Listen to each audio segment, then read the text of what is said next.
가정의 달 5월입니다. 비가 내리는 아침에 은혜의 단비인지 이것이 따르면 좀 불행한 단비인지 그것은 그 사람의 처지에 따라 다를 것입니다. 오늘 이 비가 건조한 이 나라에 은혜의 단비인 줄로 믿고 이 가정의 달 주님 앞에 나서 예배하는 여러분에게 예수 그리스도의 은혜와 하나님의 사랑과 성령의 친교하심이 여러분과 함께 하시기를 기원합니다. 서로 인사하며 사랑합니다. 감사합니다. 예수님이 우리 희망입니다. 우리의 신앙 고백은 나는 죽고 예수로 삽니다. 예수와 함께 이웃을 살립니다. 예수와 함께 공동체와 세상을 살립니다. 이 고백이 여러분의 삶이 되시길 바랍니다. 미소는 하나님께 나갑니다.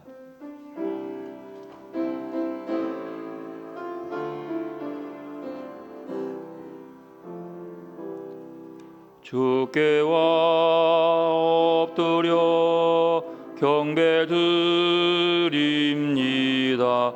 주 계신 곳엔 기쁨 가득 목과도 오고 와도 바꿀 수 없네.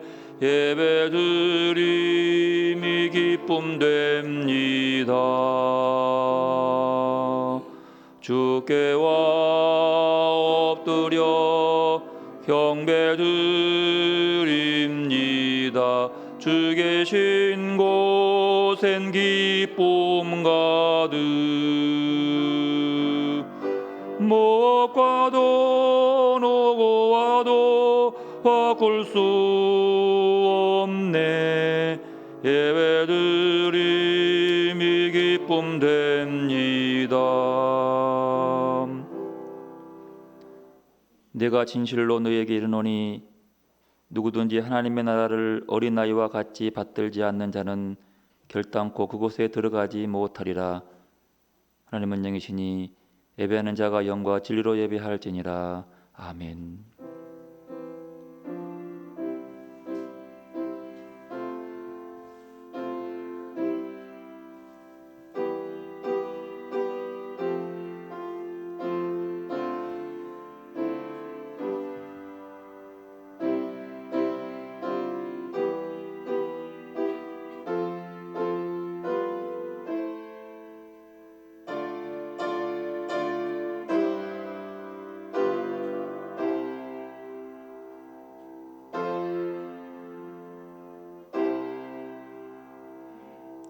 주님, 실록이 짙어가는 아름다운 계절 5월입니다.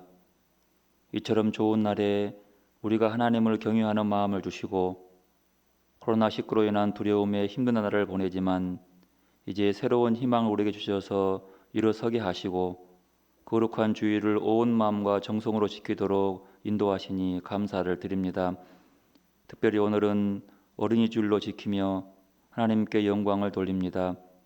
올해는 어린이들이 마음껏 뛰놀 수 없는 상황이지만 그들의 마음에 건강함과 새로운 소망을 주셔서 늘 행복한 웃음이 넘치게 하시고 성도들의 각 가정에 허락하신 자녀들에게 복을 주셔서 저들이 예수님의 품 안에서 사랑받으며 건강하고 지혜롭게 자라도록 복 주옵소서.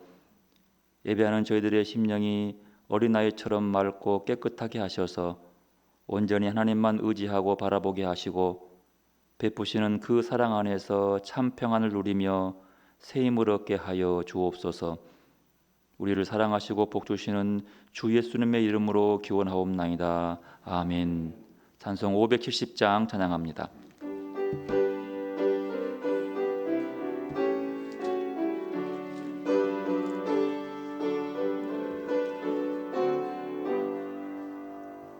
주는 나를 기르시는 목자요 나는 주님의 귀한 어린 양 푸른 풀밭 맑은 시냇 물가로 나를 인도하여 주신다.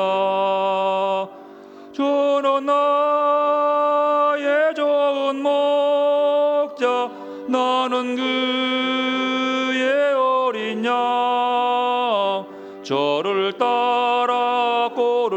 먹여주시니 내게 부족함 전혀 없어라. 예쁜 새들 노래하는 아침과 노을 비끼는 고운 황혼에 사랑하는 나의 목자 음성이 나를 언제나 불러주신다. 저는 나의 좋은 목자, 나는 그의 어린 양. 저를 따라 꼴을 먹여주시니 내게 부족함 전혀 없어라. 못된 짐승 나를 해치 못하고 거친 비바람 상치 못하리. 나의 주님 강한 손을 펼치사 나를 주야로 지켜주신다. 저는 나의 좋은 목자, 나는 그의 어린 양. 저를 따라 꼴을 먹여주시니 내게 부족함 전혀 없어라. 아멘. 교동문 13번 교독합니다.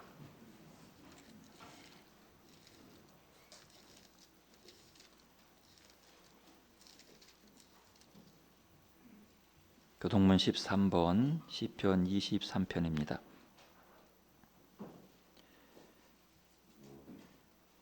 여호와는 나의 목자시니 그가 나를 푸른 풀밭에 누이시며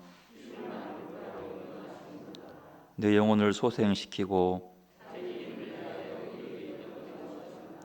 내가 사망의 음침한 골짜기로 다닐지라도 해를 두려워하지 않을 것은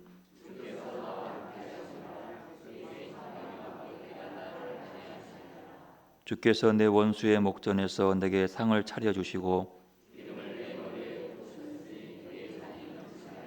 내 평생의 선하심과 인자하심이 반드시 나를 따르리니 아멘. 참의 기도를 드리겠습니다. 사랑과 은혜가 풍성하신 하나님 아버지, 어린아이와 같이 하나님의 나라를 받들라고 하신 주님의 말씀을 기억합니다. 그러나 저희의 지난 날들을 돌아보니 그 생각과 언행이 어린아이처럼 순전하지 못했습니다. 아이는 제 부모를 온전히 의지하건만 저희는 하나님 아버지를 온전히 신뢰하지 못하며 살았습니다. 어린아이는 친구들과 더불어 마음을 활짝 열고 조건 없이 친해지건만 저희는 교회 안에서조차 교우들을 차별하며 주님 안에서 하나가 되지 못했습니다. 하나님께서 선물로 허락해 주신 자녀들을 믿음으로 양육하지 못하였고 내 욕심과 세상적 가치관을 따라 지도하려고만 했습니다. 주님의 교양과 말씀으로 본을 보이지 못하였고 자녀들을 노엽게 만들 때도 있었습니다. 주님, 이런 저희들의 부족하고 어리석은 모든 죄를 용서하여 주옵시며 이제는 주님과 나만 하는 것들을 침묵으로 고백합니다.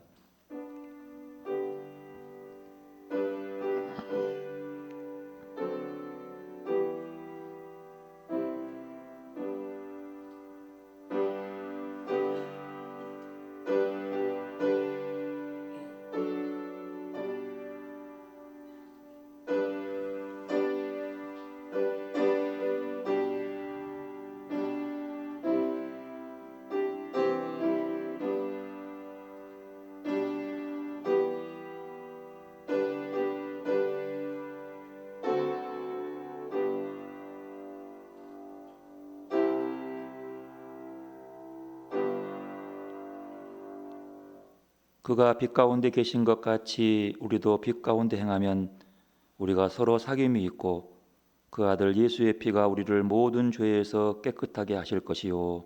아멘. 나는 전능하신 아버지 하나님 천지의 창조주를 믿습니다. 나는 그의 유일하신 아들 우리 주 예수 그리스도를 믿습니다. 그는 성령으로 잉태되어 동정녀 마리아에게서 나시고 본디오 빌라도에게 고난을 받아 십자가에 못 박혀 죽으시고 장사된 지 사흘 만에 죽은 자 가운데서 다시 살아나셨으며 하늘에 오르셔 전능하신 아버지 하나님 우편에 앉아 계시다가 거기로부터 살아있는 자와 죽은 자를 심판하러 오십니다. 나는 성령을 믿으며 거룩한 공교회와 성도의 교제와 죄를 용서받는 것과 몸의 부활과 영생을 믿습니다. 아멘. 나 주님을 사랑합니다. 참 사랑의 주를 경배해.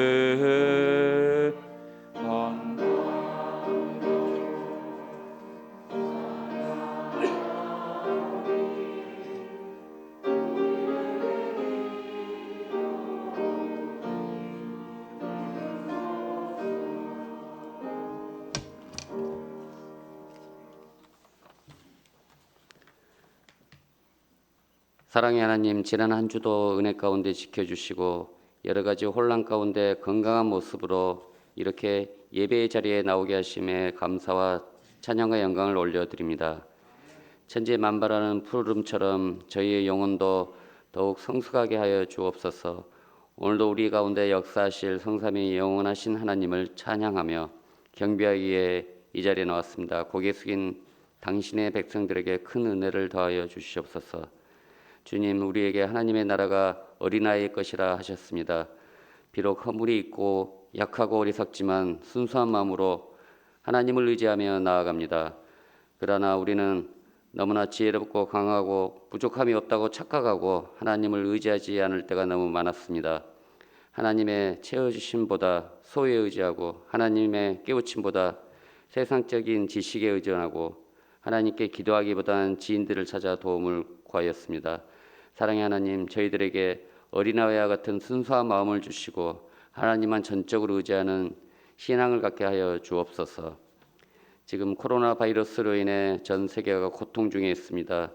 세상을 병들게 만들고 주님의 창조적 질서를 파괴한 우리의 모든 탐욕과 교만을 용서하여 주옵소서. 불안과 걱정의 마음은 하나님 앞에 내어 기도할 수 있게 해주시고 아픔으로 고통받는 사람을 위해서도 마음을 내어 기도할 수 있는 저희 되게 하여 주옵소서. 매일 하나님의 말씀으로 무장하게 하시고 악한 시대 속에 진리의 능력으로 강하게 하여 주옵소서. 성령의 붙들림 바 되어 성령 안에 강하게 하시고 세상의 어떤 풍조 속에서도 주님만을 사랑하는 백성들 되게 하여 주옵소서. 아버지 하나님, 교회 기관도 함께 하여 주시옵소서.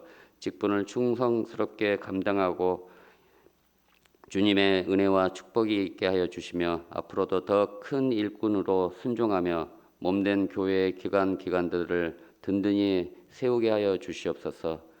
받는 것에 익숙하고 베푸는 데 인색한 그런 삶 되지 않게 하시고 구석구석 도움의 손길이 필요한 곳을 찾아 헌신하며 봉사하는 성도가 차고 넘치는 성숙한 교회 되게 하옵소서. 이 땅의 모든 부모님들에게 하나님의 은혜를 베풀어 주시옵소서. 생명을 낳고 기르기 위해 수고하며 애쓰는 삶을 살아왔습니다. 배고픔과 고통의 시간들을 지나왔습니다. 주님, 그들을 긍휼히 여겨주셔서 평안한 가운데 지나게 하옵소서. 치열한 생존 경쟁 속에 하루하루 힘겹게 살아가고 있습니다. 분주한 삶으로 인해 쉼없는 삶을 살고 있습니다. 하나님의 은혜로 부모님들이 믿음으로 더욱 든든하게 하시고 세상의 유혹을 이기고 승리하게 하옵소서. 무엇보다 하나님을 믿는 부모들이 말씀으로 자녀들을 양육하게 하시고 사랑으로 돌보게 하시며 온유함으로 가르치게 하옵소서. 부모가 먼저 믿음의 본을 보이게 하시고 기도로 자녀를 양육하게 하옵소서. 이 시간 우리 함께 예배드리지 못하는 형제 자매들에게도 그리고 병마로 고통받고 있는 이들에게도 치유와 회복의 시간 되게 하여 주시고 물질적으로 근심 걱정이 있는 성도에게도 평안함이 함께하여 주시옵소서. 오늘 말씀을 전해주시는 담임 목사님께서 또 건강을 허락하여 주시고 저희들에게 필요하고 주님이 말씀하시고자 하는 말씀이 목사님의 입술을 통해 전해지게 하셔서 저희 교회가 더욱더 건강해지며 하늘 소망을 꿈꾸는 교회 되게 도와주시옵소서. 감사드리며 거룩하신 예수님의 이름으로 기도드리옵나이다. 아멘.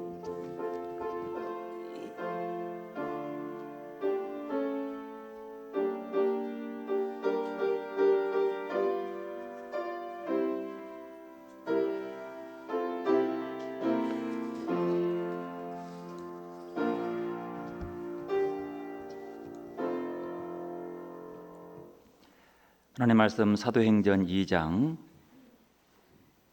42절에서 47절 말씀 먼저 교독합니다.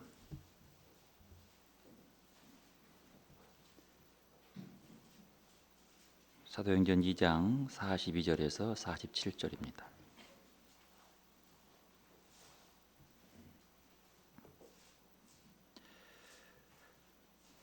그들이 사도의 가르침을 받아 서로 교제하고 떡을 떼며 오로지 기도하기를 힘쓰니라.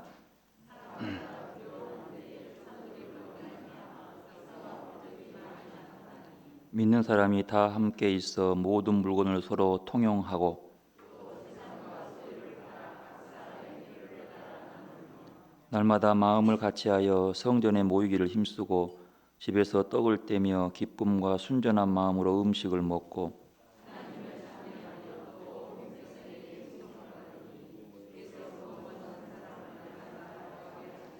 아멘.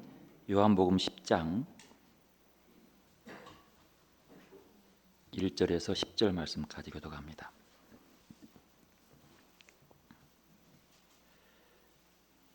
내가 진실로 진실로 너희에게 이르노니 문을 통하여 양의 우리에 들어가지 아니하고 다른 데로 넘어가는 자는 절도요 강도요 문지기는 그를 위하여 문을 열고 양은 그의 음성을 듣나니 그가 자기 양의 이름을 각각 불러 인도하여 내느니라.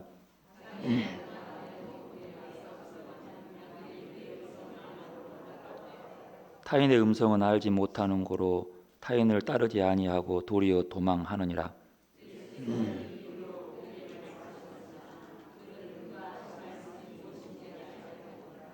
그러므로 우리 예수께서 다시 이르시되 내가 진실로 진실로 너희에게 이르노니 나는 양의 문이라.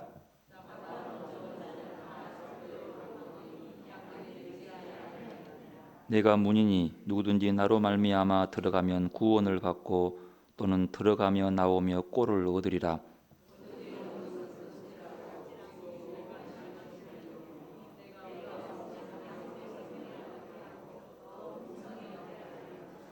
아멘. 시온 찬양대에 특별 찬양 있겠습니다.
실록의 계절인 5월에 코로나 바이러스를 뛰어넘는 하나님의 사랑과 평화가 여러분의 가정과 이 땅의 어린이들에게 함께하기를 기원합니다.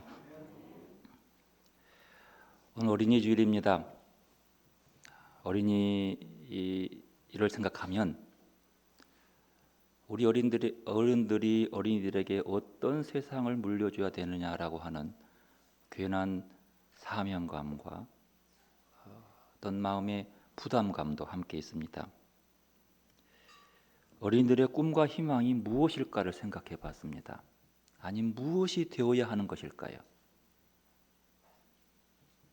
어른들의 모습 속에서 그들을 읽어내면 슬픕니다. 자기 유익을 위해서 무슨 말이든 수단과 방법을 가리지 않고 고집을 숙이고 자기 말만 하고 남을 배려하거나 남을 불쌍히 여기는 마음들은 별로 없어 보이기 때문에 더 그렇습니다. 거짓이라 할지라도 감춰버리면 되고 돈만 있으면 안 되는 것이 없는 세상을 과연 아이들에게 물려줘야 되는 것인가? 정말로 아이들의 꿈이 진실하고 정의롭고 남을 이해해주고 불쌍히 여길 줄 아는 것들이, 그래서 하나의 공동체를 만들어가며 그런 꿈을 키워가는 것이 그들의 꿈이 되어야 하지 않겠느냐 하는 겁니다. 힘들고 반대한다고 하더라도 억지로 아파트 짓기 위해서 공권력 투입해가지고 그 싫은 사람들 두들겨 패고 감옥 가두고 하면서 거기다가 아파트를 세워놓고 가격만 막 꾸져 올리고, 우리 집은 그냥 이렇게 살고 싶다고 해도 이런저런 법 갖다가 밀어가지고 세워놓은 것들이 서울의 아파트들입니다. 그걸 지으면서 얼마나 많은 대학생들이 두들겨 맞고 얼마나 많은 사람들이 짓밟히고 내몰렸는지를 우리는 알고 있어요. 이런 세상을 물려주면 안 되는 거죠. 그리고 수단과 방법을 가리지 않고 다 헐고 새 건물만 지으면 된다고 하는 세상이 아니라 정말로 그들에게 서로 위하고 서로 도와주고 함께 통용하면서 사랑을 나누는 세상을 물려줘야 하지 않을까. 아이들의 가치관 속에 정의가 옳고 진실이 옳고 사랑을 앞세워야 되지 않을까, 그런 생각을 해봅니다.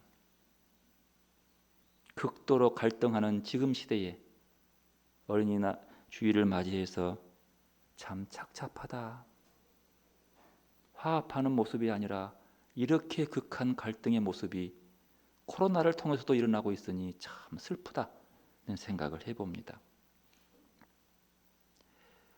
복음서를 읽다 보면 예수님과 유대인들, 특별히 바리새인들과의 심각한 갈등을 우리가 읽어낼 수가 있습니다.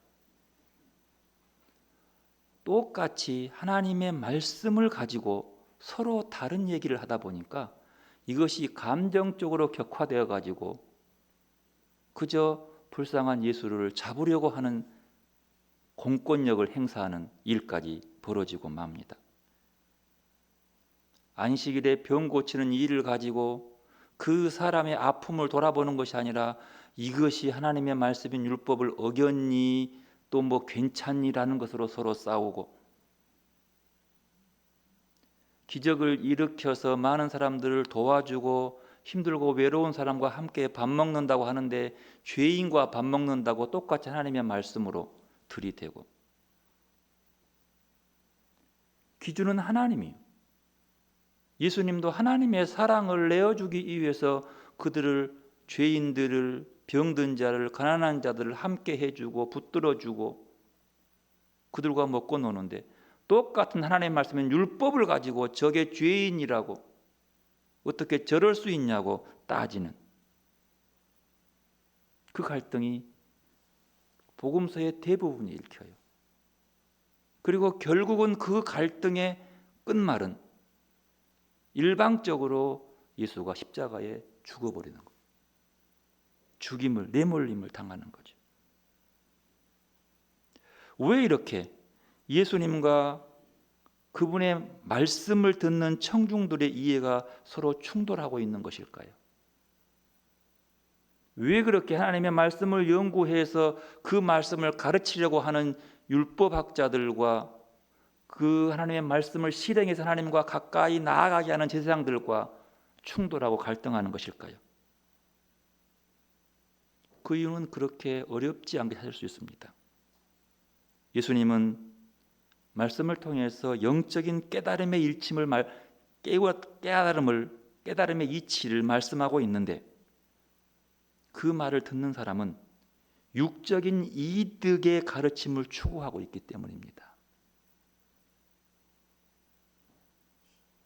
즉 예수님은 율법을 통해서 하나님의 마음을 잊고 그 마음으로 살아가는 것에 비해 이 말을 듣는 당시 유대인들은 예수님이 가르친 하나님의 말씀을 통해서, 예수님이 일으키는 기적을 통해서 어떤 육적인 이득을 바라고 기대하고 있었다고 하는 거예요. 그러니까 각자가 하나님의 말씀을 통해서 추구하는 방향이 서로 다르는 거죠. 하나님의 말씀을 통해서 얻고자 하는 방향이 서로 다르는 거죠. 그러니 싸우는 거예요. 아니, 싸우는 것이 아니라 일방적으로 예수님이 당해요. 왜요? 육적인 이득을 자기들이 추구하는 것을 만들어주지 않기 때문에. 여러분, 무엇을 추구하고 바라보느냐가 이렇게 중요합니다. 신앙생활도 마찬가지입니다. 무엇을 바라보느냐가 중요합니다. 이 시간 예배하러 오는 여러분, 무엇을 추구하고 무엇을 바라보고 나왔습니까? 예배의 모습에서 무엇으로 내게 채워지고 무엇으로 얻고 돌아가기를 바라십니까? 그 추구하는 방향에 따라서 예배가 경건해질 수 있고 성령으로 충만할 수 있고, 아니면 그 예배가 나와 아무런 상관없는 그저 종교의식에 불과한 예배가 될 수 있습니다. 똑같은 성경의 본문을 읽고 같은 설교를 듣지만 육에 속한 사람은 육적인 이득을 구하며 성경을 읽고 듣습니다. 하지만 영에 속한 사람은 영적인 깨달음을 구하고 그 깨달음으로 기뻐하며 말씀을 읽고 설교를 듣습니다. 이 양자 사이에는 서로 건널 수 없는 이해의 차원이 가려놓여 있습니다. 심지어 육에 속한 설교자는 영적인 말씀을 육적인 가르침으로 격화시켜서 인간의 육적인 에고, 자아와 탐욕을 부추기는데 성경을 악용하고 있다는 의심도 주게 됩니다. 최악이지요.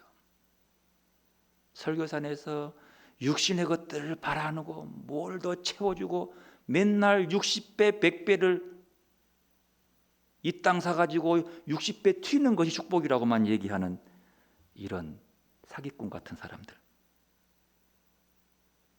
따라서 성경을 읽을 때는 성경 본문 이면에 흐르고 있는 영성의 흐름을 파악하지 못하면 우리는 성경에 대한 표면적인 지식에 머무르게 되고 육에 속한 표면적인 그리스도인으로 살게 되는 겁니다. 여러분, 그러므로 말씀을 읽을 때에 그 말씀 가운데 우리를 기다리고 계시는 주님을 만나야 합니다. 말씀의 행간에서 주님은 우리를 위로하기 위해서 기다리고 계시고 우리에게 사명을 주기 위해서 기다리고 계시고 말씀의 행간 속에서 우리를 사랑하기 위해서 기다리고 계십니다. 그러므로 말씀을 통해서 하나님의 마음을 읽어내고 예수님의 마음을 읽어내야 되는 거예요. 무엇으로? 마음으로요. 그 따뜻하고 다정한 주님의 마음을 우리 영으로 만나야 하는 겁니다. 성경 말씀 어디에고 그 말씀 행간 속에는 하나님의 사랑이 흐르고 있습니다. 그 사랑을 붙잡는 것이요. 설교를 들을 때에도 설교조의 보잘것없는 형상이나 능력이나 명예로 보려고 하지 말고 그 말씀을 통해서 우리를 찾아오시는 주님을 만나야 하고 성령의 도움으로 충만해져야 하는 것입니다. 이런 이야기가 있습니다. 어느 날 밤 몇몇 그리스도인들이 모여서 저녁 식사를 하면서 친교를 나누었습니다. 그 식사가 끝난 다음에 우리 서로 돌아가면서 시편 말씀을 낭송하면서 서로 은혜를 나누자 라고 해서 말씀을 나누기로 했습니다. 그 중에 유명한 성우가 있었는데 그 성우가 일어나서 낭독의 모든 기술을 동원해서 시편 23편을 아주 감동적으로 아름다운 목소리로 낭독했습니다. 낭송이 끝나자마자 박수를 치면서 정말로 멋있다. 저런 목소리에 이 말씀을 듣다니 라고 환호했습니다. 그 뒤를 이어서 한 늙으소리의 한 사람이 조용히 일어났습니다. 그도 역시 시편 23편을 낭송했습니다. 그의 목소리는 투박했고 낭송의 기교 따위는 찾아볼 수 없는 낭송이었습니다. 감정적으로도 흥분하지 않았습니다. 그러자 사람들이 비웃은 듯한 소리가 여기저기서 들려옵니다. 한숨 소리도 들려옵니다. 그러나 그가 시편 23편 낭송을 다 끝냈을 때 요란한 박수갈채는 없었지만 분위기를 압도하는 고요함이 그 실내 전체를 채우고 있었습니다. 싸늘하게 것처럼 한동안 고요한 침묵이 흘렀습니다. 그때 처음 낭송했던 그 성우가 조용히 몸을 일으키면서 이렇게 말했습니다. 선생님, 저는 그 시편을 알고 있습니다. 그러나 선생님은 그 목자를 알고 계시네요.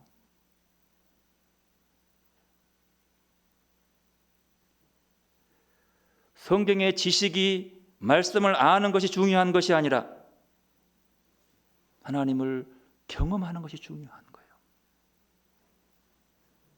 말씀이 육신이 되어 우리 가운데 거하시는 그분을 느끼고 체험하는 것. 말씀을 통해서 나의 마음에 하나님의 현존하심을 느끼고 그 하나님의 활동하심에 동의하면서 살아가는 충만함. 이렇게 말씀을 통해서 내 마음에 하나님이 채워져야 한다는 겁니다. 여호와는 나의 목자시니 내게 부족함이 없으리로다. 이 말씀 예수 믿는 지 몇 년 되면 다 압니다. 모르는 사람이 없습니다.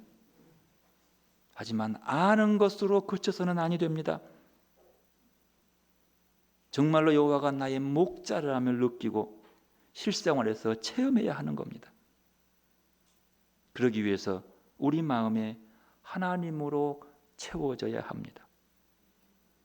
지금 내 안에 무엇으로 채워지고 무엇으로 채워지기를 바라느냐를 한번 돌아보십시오. 내 마음에 넘치도록 채워지는 것이 무엇인지, 그 마음에 채워지는 것들로 인해서 내가 지금 기뻐하고 있는지. 기쁨은 내 마음에 바라는 것들 때문에 기뻐하는 거예요. 내가 뭘 기뻐하느냐? 자식이 내 마음에 꽉 차 있으면 자식 때문에 기뻐하는 거예요. 그러나 자식이 내 마음에 원하는 대로 이루지 않으면 또 슬프게 되는 거예요. 사람이 태어나서 성장한다는 것은 그 나이에 따라 그 자아가 형성되고 마음에 건강한 것들로 채워져 간다는 것을 성장이라고 합니다. 성숙이라고 그래요. 사람은 자라면서요, 내 마음을 채우기 위해서는 의식적으로 애를 써야 합니다. 마음에 무엇인가 채우기 위해서 의식적으로 애쓰지 아니하면 쓰레기들로 채워지게 되는 겁니다. 탐심과 욕망과 교만과 우상 숭배와 허영과 헛된 즐거움과 야만스러움과 폭력적인 것들로 채워질 수밖에 없는 겁니다. 따라서 우리는 치열하게 싸워야 합니다. 우리의 마음에 속된 것과 거짓된 것과 허무한 것들로 채워지지 않도록 늘 깨어서 하나님을 사모하고 바라보고 내 마음에 하나님을 향하게 해야 합니다. 그러기 위해서 쉬지 않고 기도해야 하고 말씀 묵상하고 찬양해야 합니다. 왜 기도하고 말씀 묵상하고 찬양해야 한 줄 아십니까? 하나님을 채우기 위해서 그런 겁니다. 기도를 통해서 우리 마음에 허망한 것들을 비워내고 하나님의 현존을 채울 수 있기 때문에 기도하는 것입니다. 그런데 우리의 기도가 세상적인 이득을 챙기기 위해서만 기도하면 역시 하나님으로 채울 수 없습니다. 말씀 묵상을 통해서 우리 마음에 하나님의 지혜와 영원한 진리로 채웁니다. 찬양을 통해서 우리 마음을 거룩한 정서와 아름다운 감정으로 채웁니다. 그러므로 하나님의 현존을 느끼는 깊은 신앙인이 되기 위해서는 규칙적으로 고요히 하나님을 향해 마음문을 열어 놓아야 합니다. 우리의 지향이 하나님께로 향해 있으면 하나님으로 채워지는 겁니다. 의도적으로, 의식적으로 우리의 마음을 하나님을 향해 열어놓지 않으면 우리 마음은 금세 세속적인 것들로 채워집니다. 마음의 귀신을 쫓아내서 마음이 깨끗하다 할지라도 하나님으로 채우지 않으면 그 다음에 7배가 더 된 귀신들이 들어온다라고 성경은 얘기하고 있습니다. 그러므로 쉬지 말고 기도해야 하고 그 기도 가운데 하나님의 현존을 느끼고 기뻐하며 하나님으로 채워주신 것에 늘 감사할 수 있기를 바랍니다. 쉬지 말고 기도하라 그러니까 어떻게 쉬지 말고 기도하냐고 어렵다고 얘기합니다. 왜 그런 줄 아세요? 늘 우리의 기도가 하나님께 무엇인가 내 조건을 강구하고 무엇을 얻기 위해서 구하려고 하기 때문에 쉬지 않고 기도하기가 어렵다고 생각하는 거예요. 로마서 10장에 보면 이렇게 말합니다. 주의 이름을 부르는 자는 뭘 얻으리라? 구원을 얻으리라. 여러분 왜 신앙생활 하세요? 구원 얻기 위해서요. 기도는 주님의 이름을 부르는 것만으로도 충분합니다. 주님, 주 예수여, 아버지 사랑합니다. 사랑의 하나님, 평화의 주님, 위로의 주님, 기도입니다. 쉬지 않고 우리의 마음속에 우리의 영혼 속에서 나의 기쁨, 나의 소망 되신 주님, 나의 치료가 되시는 주님, 나의 위로가 되시는 주님이라고 계속 주의 이름을 부르는 것도 기도요. 그래서 성경은 쉬지 말고 기도하라는 거죠. 우리 마음이 쉬지 말고 뭘 생각해라? 주님을 생각하라는 거예요. 일할 때에도, 밥할 때에도, 걸어갈 때에도, 놀 때에도. 오늘 요한복음 10장 9절에 보면 내가 문이니 누구든지 나로 말미암아 들어가면 구원을 받고 또는 들어가며 나오며 꼴을 얻으리라. 예수님이 문이라고 하십니다. 그 문을 통해 들어가면 뭘 얻는다고요? 구원을 얻어요. 구원만 얻을 뿐만 아니라 뭘 얻어요? 들어가고 나가면서 뭘 얻어요? 꼴도 얻어요. 여러분 구원이 뭡니까? 구원은 우리가 처한 죄의 현실에서 벗어나는 것이 구원입니다. 세상에 금으로 들어오고 나가면 꼴도 얻는답니다. 꼴은 생존에 필요한 것들을 얻는다는 것을 의미합니다. 이것 보고 총체적 구원, 전인적 구원 이렇게 얘기합니다. 예수님은 우리가 하나님의 현존 안으로 들어가기 위해서 통과해야만 하는 유일한 문이시라고 말씀하고 있습니다. 그 문을 통과하면 생명을 얻고 그 생명이 넘친다고 말씀하고 있습니다. 10절 보면 나와요. 내가 온 것은 양으로 생명을 얻게 하고 더 풍성하게 하려는 것이다. 예수님은 우리가 통과해야 하는 분으로서 우리에게 생명을 주시는 분이십니다. 그러면 어떻게 해야 예수님이라고 하는 문으로 드나들 수 있을까요? 어떻게 드나들 수 있는 거죠? 기도해야 합니다. 예수님의 이름을 매 순간 부르는 것입니다. 힘들 때, 지칠 때, 괴로울 때, 억울할 때, 분노할 때 주 예수 그리스도시여 나에게 자비를 베풀어 주십시오. 나를 불쌍히 여겨 주십시오. 이렇게 기도하는 거예요. 내가 기쁘고 성공하고 출세하고 자랑스러운 일이 생길 때 이렇게 하는 거예요. 주 예수여 나를 통해 영광 받으시옵소서. 나의 이 자랑스러움으로 교만하지 않도록 불쌍히 여겨 주십시오 라고 기도하는 거죠. 아버지 내 모습 이대로 나를 받으십시오. 주님의 이름으로 그 문으로 드나드는 것이 주님 사랑합니다. 주님 감사합니다. 예수는 나의 힘이요 나의 생명입니다. 모두가 다 양의 문으로 드나드는 양들의 모습입니다. 이렇게 우리는 예수님이라는 문을 드나들 수 있습니다. 그러면 구원도 없고 꼴도 먹습니다. 늘 우리의 생각과 마음이 하나님께로 향하는 것, 집중하는 것. 그 이유는 내 마음에 뭘로 채우기 위해서요? 하나님으로 채우기 위해서 그런 겁니다. 그러므로 구체적인 기도의 실천이 없으면 우리는 결코 예수라고 하는 문으로 드나들 수 없으며 우리에게 약속하신 구원도 꼴도 생명도 제대로 얻을 수 없습니다. 그리고 그리스도의 향기가 아니라 그것이 없으면 그리스도의 향기가 아니라 욕심 많은 악취를 풍길 수밖에 없는 거지요. 오늘 요한복음 10장은요. 예수님 안으로 들어가는 문제를 언급합니다. 이 비유에서 중요한 것은 두 가지인데 첫째는 예수가 나의 목자라고 하는 거지요.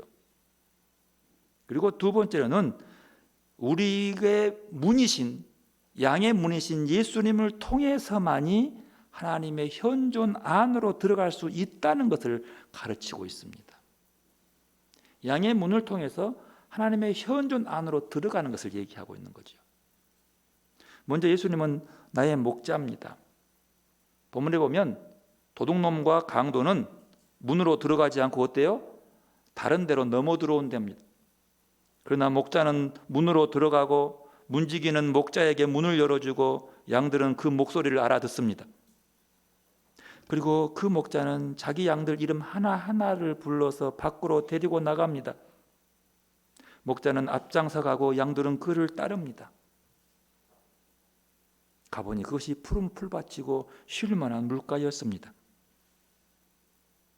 이것은 그리스도의 신앙이 예수라고 하는 목자의 부르는 것을 그분 안에서 하나님의 생명이 있다고 하는 거죠. 즉 예수님을 목자라고 부르는 이유는 그 예수 안에 하나님의 생명이 있다는 것을 고백하는 데서부터 시작된다고 하는 겁니다. 이스라엘을 인도하시던 하나님의 생명이 예수 안에 있었다고 하는 사실을 고백하고 있는 겁니다. 그런데 오늘 본문 속에서 우리가 예수가 우리의 목자라고 하는 것은 하도 많이 들어서 익숙해요. 하지만 예수님이 양의 문이라고 하는 것은 좀 익숙하지 않습니다. 그래서 이 시간에 좀 이 문에 대해서 좀 살펴볼 필요가 있어요. 문은 도둑과 강도는 들어가지 않는, 즉 결코 선택하지 않는 길의 한 방편입니다. 그러면 왜 예수님은 자신을 양의 문이라고 했을까요? 왜 문인 거죠? 문이라고 하는 이유는요, 문을 통해서만 새로운 삶의 첫 발을 내딜 수가 있는 거지요. 예수라고 하는 문을 통해서 그 안으로 들어가면서 뭘 봐요? 하나님의 현존 안에서 기뻐하는 삶을 살 수 있게 되는 거예요. 즉 말하면 여기서 문의는 출발이라고 하는 거예요. 시작이요. 처음이죠. 8절 보면은요. 나보다 먼저 온 자는 다 절도요 강도니 양들이 듣지 아니하였느니라. 그 전에 나오는 모든 문들은 어디로 향하는? 하나님의 현존으로 향하는 모든 그 문들은 다 가짜요. 그러니까 그 문이라고 하는 것들은 다 도둑이고 강도요. 그러니까 예수가 유일한, 여러분 우리의 유일한 천국으로 들어가는 게 누구밖에 없어요? 예수밖에 없어요. 같은 거예요. 그래서 문은 처음, 예수의 문이 처음 시작이요. 어디로? 천국으로 가는 길이라는 그 뜻이죠. 그리고 처음으로 양들과 정당한 만남을 시작하신 것은 양들의 생명과 관련된 거죠. 10절 도둑이 오는 것은 도둑질하고 죽이고 멸망시키는 것뿐이요 내가 온 것은 양으로 생명을 얻게 하고 더 풍성히 얻게 하려는 것이라. 도둑과 강도는 양들의 죽음과 연관시켜 있습니다. 그러나 예수는 양들에게 생명을 주시는 분입니다. 예수는 양들의 생명을 처음 열어놓는 문이라는 거죠. 열이 들어오는 거죠. 그 문으로만 생명의 길로 들어설 수 있다는 뜻입니다. 그런데 문제는 이 생명으로 가는 그 길이 그렇게 녹록하지 않다는 데 있습니다. 예수님은 단지 문이시기 때문입니다. 무슨 말입니까? 문은 누가 지나가는 거예요? 양들이 지나가는 것이요.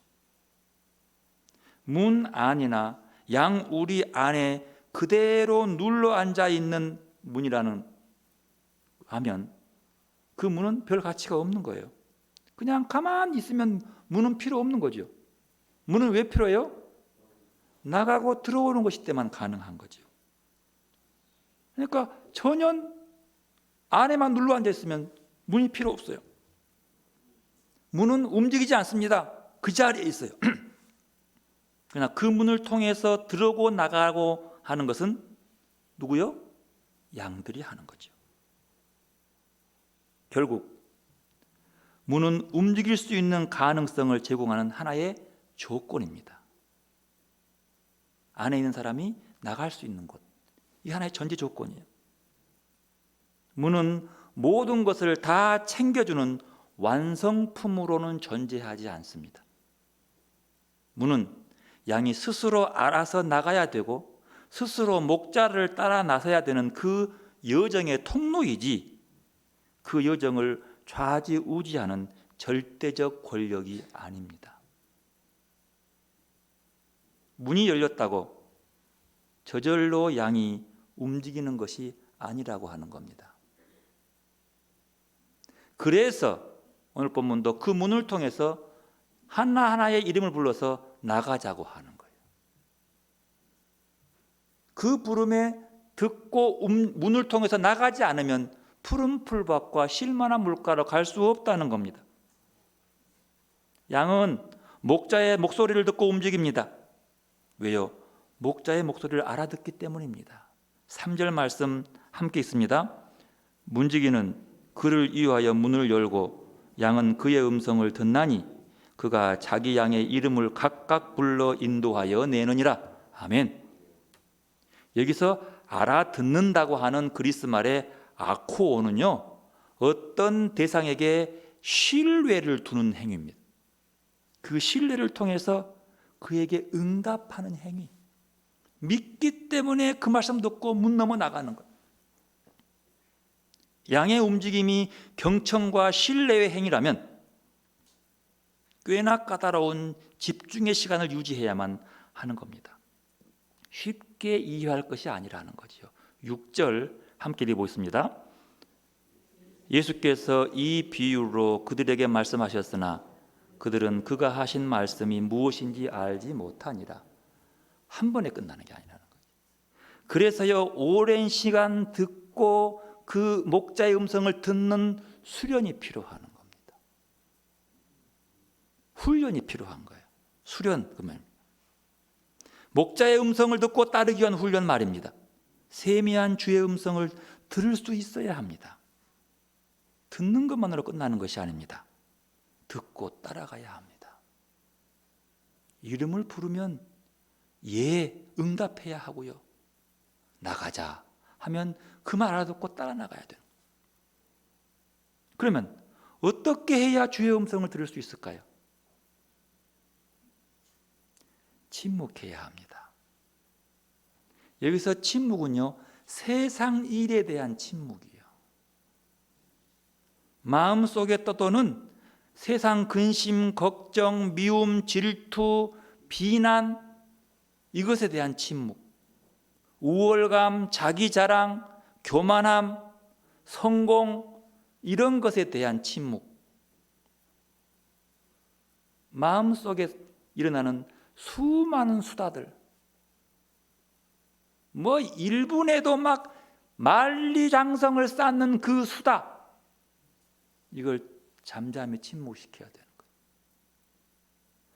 마음속에 뛰어오르는 비난, 아이고 꼴보기 싫어, 비난하고 흉보고 욕하는 요것들 침묵시켜야 돼요. 그렇지 않으면 주의 음성을 들을 수 없습니다. 내 자아로 생긴, 내 기준으로 판단하고 정죄하고 좋아하는 모든 것들 비워야 돼요. 사랑의 침묵이라고 하는 영화에서 침묵에 대해서 이렇게 얘기해요. 누군가 말하기를 침묵은 영원한 말씀의 메아리이다라고 합니다. 침묵은 하나님께서 오셔서 말씀하시고 우리가 그 말씀을 들을 수 있는 마음의 공간입니다. 침묵은 생각까지 다스리게 합니다. 하지만 누군가에게 말할 필요를 느낄 때가 있습니다. 그럴 땐 원장 수녀님을 찾아갑니다. 하지만 대체로 혼자 생각합니다. 그러면 마음이 고요해집니다. 어떤 생각이 떠오르면 그것을 직시합니다. 이 생각은요, 감정도 포함됩니다. 그것들을 가만히 바라보는 거죠. 이런 생각을 할 필요가 있나라고. 그리고 가만히 쳐다보면 침묵은 음악이 됩니다. 생명 가득한 어떤 기대감입니다. 그래서 침묵 안에는 은총이 있습니다. 여기서 침묵은 세속에 대한 시끄러운 수다들과 비판, 욕망들을 비워내기 위해서뿐만 아니라 하나님으로 채우기 위한 과정입니다. 하나님은 세상에 대해 우리가 침묵할 때에 우리에게 오십니다. 그래서 어떤 분은 하나님은 침묵이시다 라고 얘기해요. 침묵에 그 가운데 하나님으로 가득 차 있는 거예요. 세상의 생각들로 다 비워내면 그곳에 하나님으로 꽉 차 있는 거예요. 그러면 여호와는 나의 목자라고 할 때에 개념적인 목자가 아니라 이 목자라는 개념의 너머에 있는 그 하나의 실체가 내가 되는, 하나가 되는 거죠. 그저 내가 경험한 하나님 그 자체, 인간적인 언어로 만들어 놓은 그것이 아니라 그 너머의 몸으로 느끼는 그것, 말로만이 사랑이 아니라 내가 깊이 받고 찡한 감동의 사랑을 느끼는 거죠. 양의 문이라고 말할 때요, 문과 양의 움직임, 이 둘이 만나야 생명이라고 하는 목적지에 도달할 수가 있습니다. 문은 열려 있고 목자는 부르고 있습니다. 거기에 양은 자신의 자리를 떠나면서 그 부름에 응답해야 합니다. 중요해요. 여러분, 옛날에 약장사 하면 어떤 사람 말해요? 약장사 하면 그때 누구예요, 그 사람이요? 여기서 약장사란 말은요, 약을 팔되 효험이 없는 약을 효험 있는 약처럼 파는 사람을 약장사라고 그래요. 그러면서 뭐라 그래요? 애들은 가라, 애들은 가라. 그러면서 어른들이 애들처럼 속아서 약을 사요. 좋은 약이라고 말하는 그 목소리에 많은 어른들이 속아 넘어가는 거예요. 그럴듯하거든요. 여러분, 그리스도인들은 하나님의 음성을 듣는 사람은 예수님을 약장사로 만들지 말아야 합니다. 주님의 목소리가 어떤 것인지 분명하게 식별하지도 않고 그저 주님의 목소리 사이사이에 애매모호한 형체로 섞여 있는 세속의 목소리에 휘둘리지 말아야 한다는 말입니다. 교회 아니든 세상 아니든 약장사들은 언제나 활개를 칩니다. 그들의 대부분은 대중적 인기를 누립니다. 도덕과 강도가 양을 부를 때요, 고운 말, 사랑스러운 말, 친절한 말로 부르지 도둑처럼 부르지 않습니다. 그러나 그 뒤에는 죽음이라고 하는 무서운 결말이 도사리고 있습니다.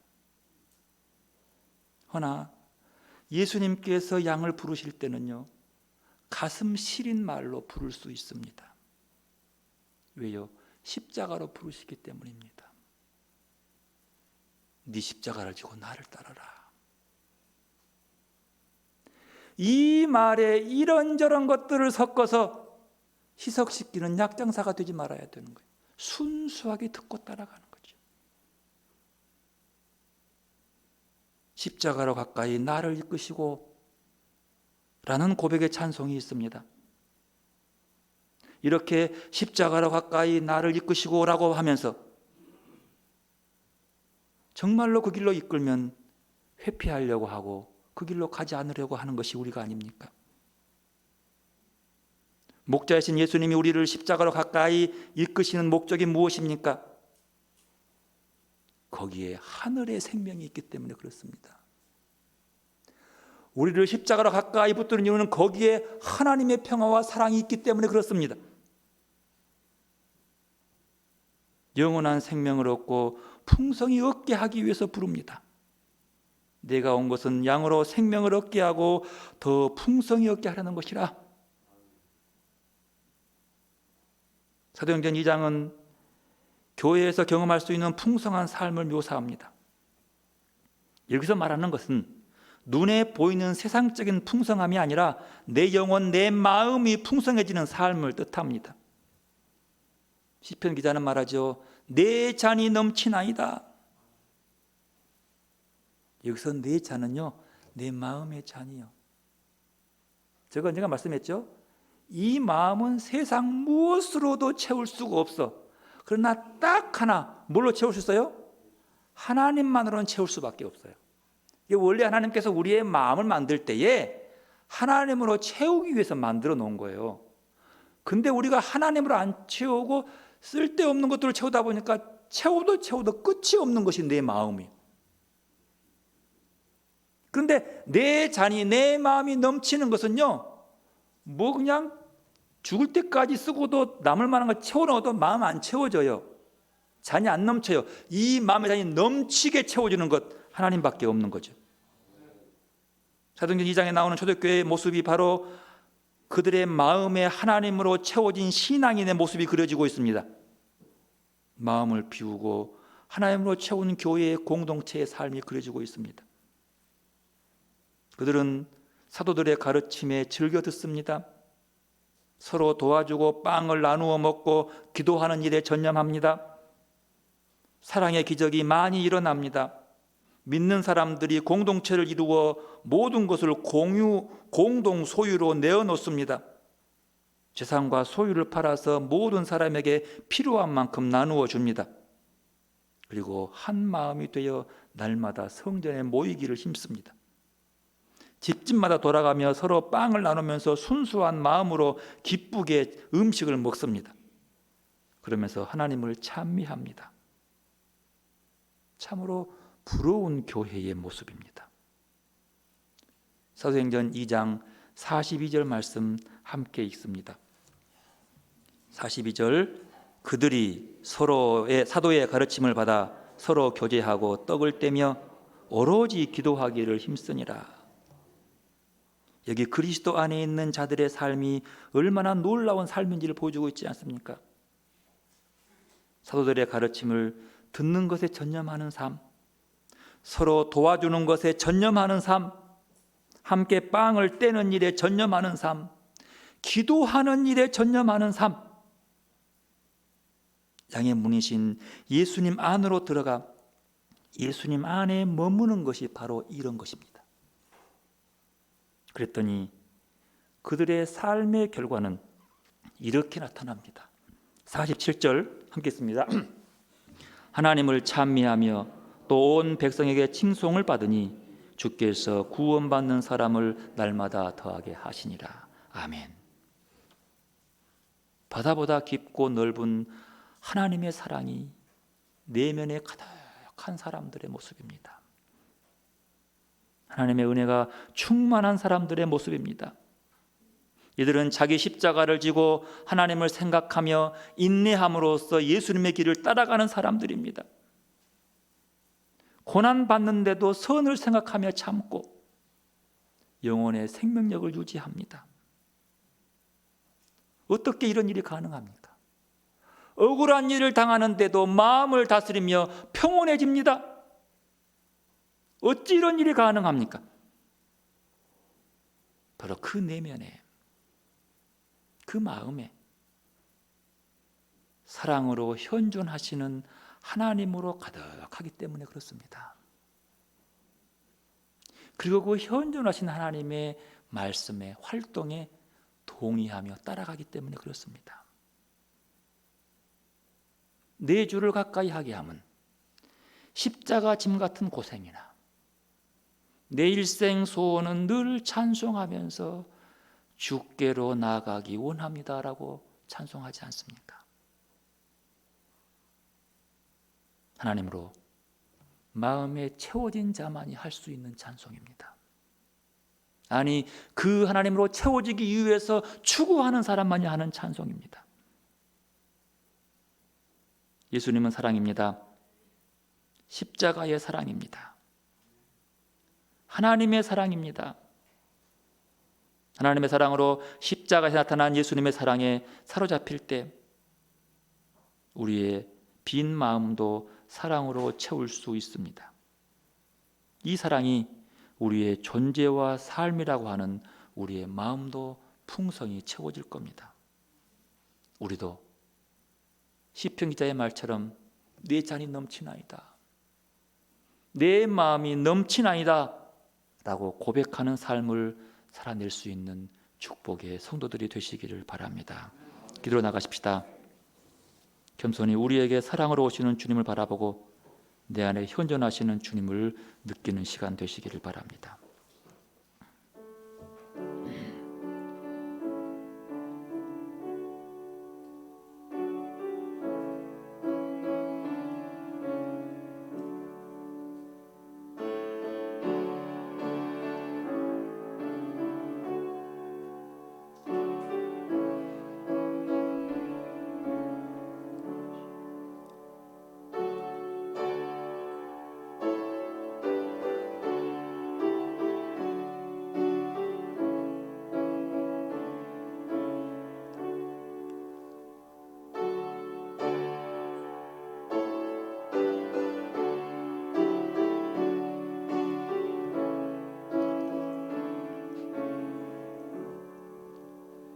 내가 고요히 주님을 기다립니다. 오셔서 우리를 새롭게 하여 주소서. 어린아이의 마음으로 주님을 기다립니다. 어린아이의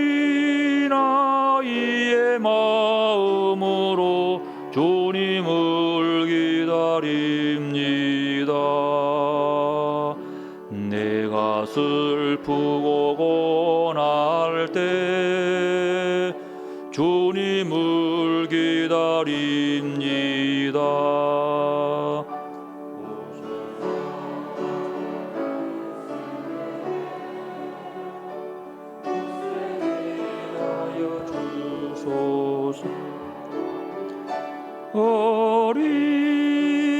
어린아이의 마음으로 주님을 기다립니다. 어린아이의 마음으로 주님을 기다립니다.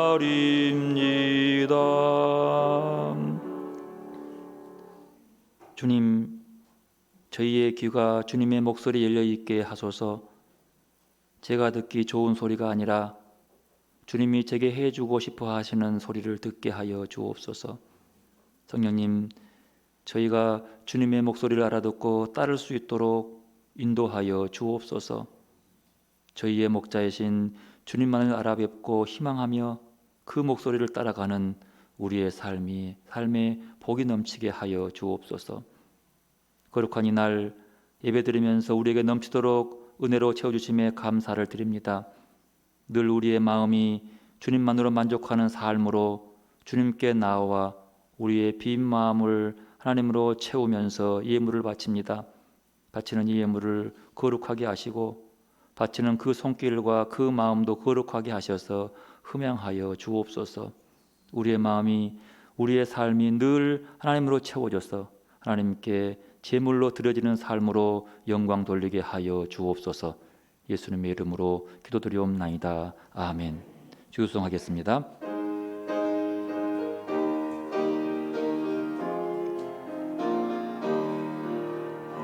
하늘에 계신 우리 아버지, 이름을 거룩하게 하시오며 그 나라 오게 하시오며 그 뜻을 땅에도 이루어 주소서.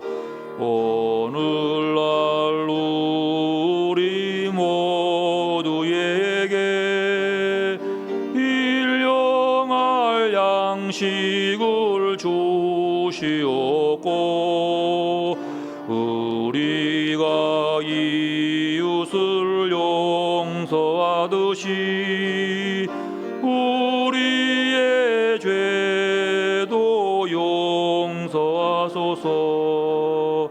우리를 시험에 들게 마시고 다만 악에서 구하소서. 그 나라 권세와 영광이 아버지께 영원히 있사옵니다. 아멘. 여호와는 내게 복을 주시고 너를 지키시기 원하며 여호와는 그 얼굴로 내게 비추사 은혜 베푸시기를 원하며 여호와는 그 얼굴을 내게로 향하여 드사 평강 주시기를 원하노라.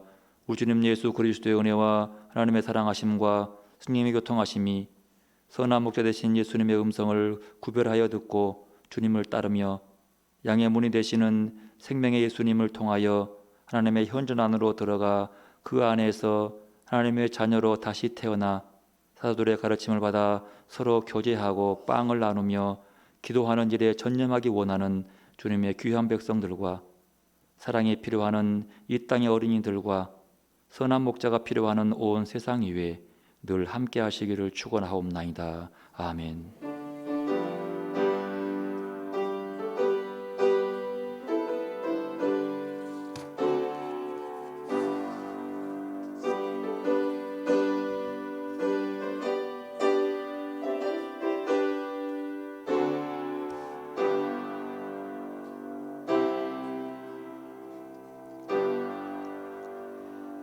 예수님은 사랑입니다 라고 서로 인사하겠습니다.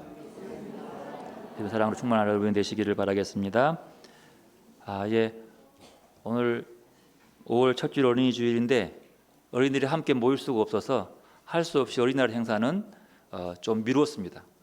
학교가 개학을 하면 그때 모여서 준비하려고 하고 있습니다.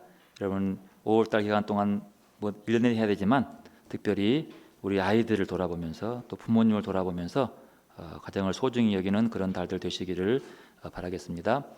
이제 5월 5일이면 정부가 세우는 이제 아주 중요한 달이 5월 5일까지예요.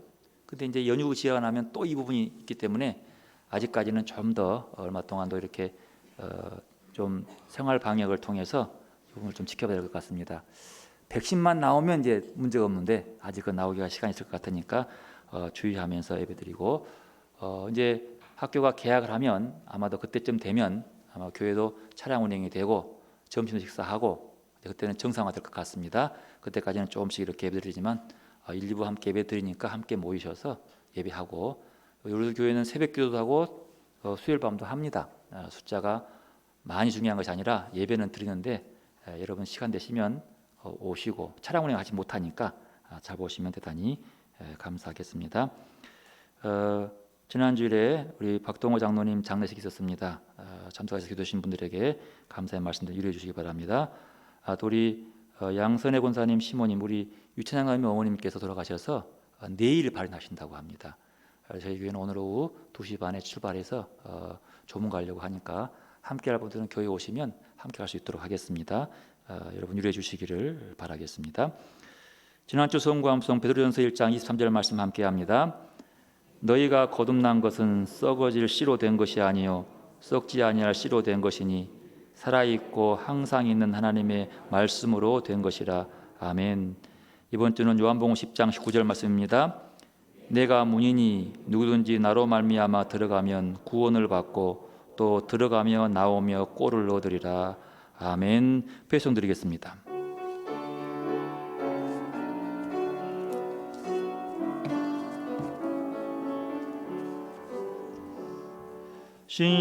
신실하게 진실하게 거룩하게 살게 하소서. 신실하게 진실하게 거룩하게 살게 하소서. 하나님 나의 마음 만져주소서. 하나님